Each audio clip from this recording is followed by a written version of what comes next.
मुगलों के हरम को सबसे पहले बाबर ने बनाया था। शौकीन मिजाज बाबर के बाद हरम को सबसे ज्यादा इस्तेमाल अकबर ने किया।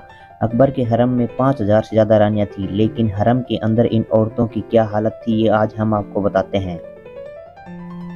निकोलाओ मानुची मुगल इंडिया नाम की किताब लिखी थी, जिसमें उसने हरम के हालात बताए थे। वैसे तो किसी पुरुष को हरम में जाने की अनुमति नहीं थी, लेकिन अगर कोई बीमार होता तो चिकित्सक को बुलाया जाता था।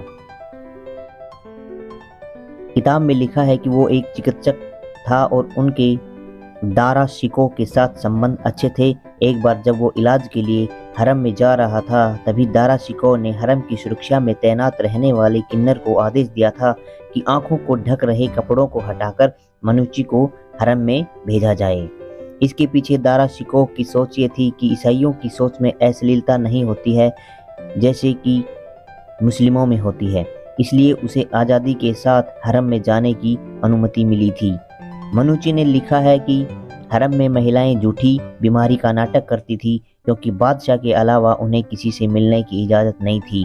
वो खुद को बीमार बताकर चिकित्सक बुलाती थी, ताकि किसी मर्द को नब्ज टटोलने के बहाने छू सके।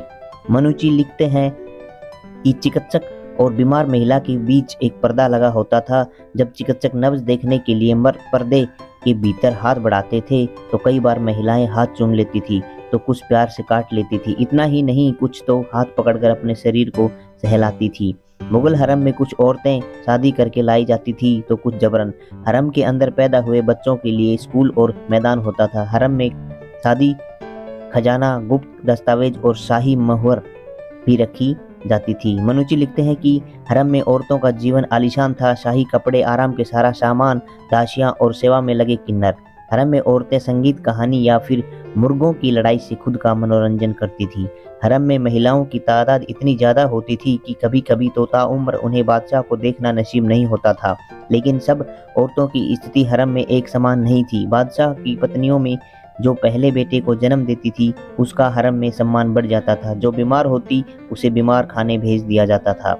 अबुल फजल ने आईने ए अकबरी में बताया गया है कि शाही हरम के अंदर महिला सुरक्षा कर्मियों और पास में किन्नरों की टुकड़ी रहती थी। ये किन्नर बड़े बड़े योद्धा को हराने को की क्षमता रखते थे। अबुल फजल ने आईने अकबरी में लिखा है कि शहंशाह अकबर के हरम में 5,000 औरतें थी। हालांकि इससे पहले के दो बादशाहों के समय में ये संख्या 300 और 400 से ज्यादा नहीं पहुंची थी। हरम में काम करने वालों की सैलरी निश्चित थी।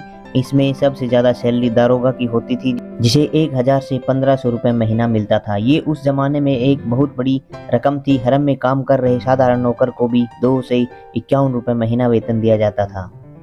हरम पर होने वाले खर्च का पूरा हिसाब खजांची रखता था। मुगलों के ऐसे हरम दिल्ली, आगरा, फतेहपुर सीकरी और लाहौर, अहमदाबाद, बुरहानपुर, दौलताबाद, मानछू और श्रीनगर में बनाए गए थे। क्या है हरम? हरम यानी कि शाही महिलाओं के रहने का एक अलग स्थान, जहां पर पुरुषों को जाने की इजाजत नहीं थी। प्राचीन काल से ही इसका जिक्र हमें समकालीन स्रोतों में मिलता है।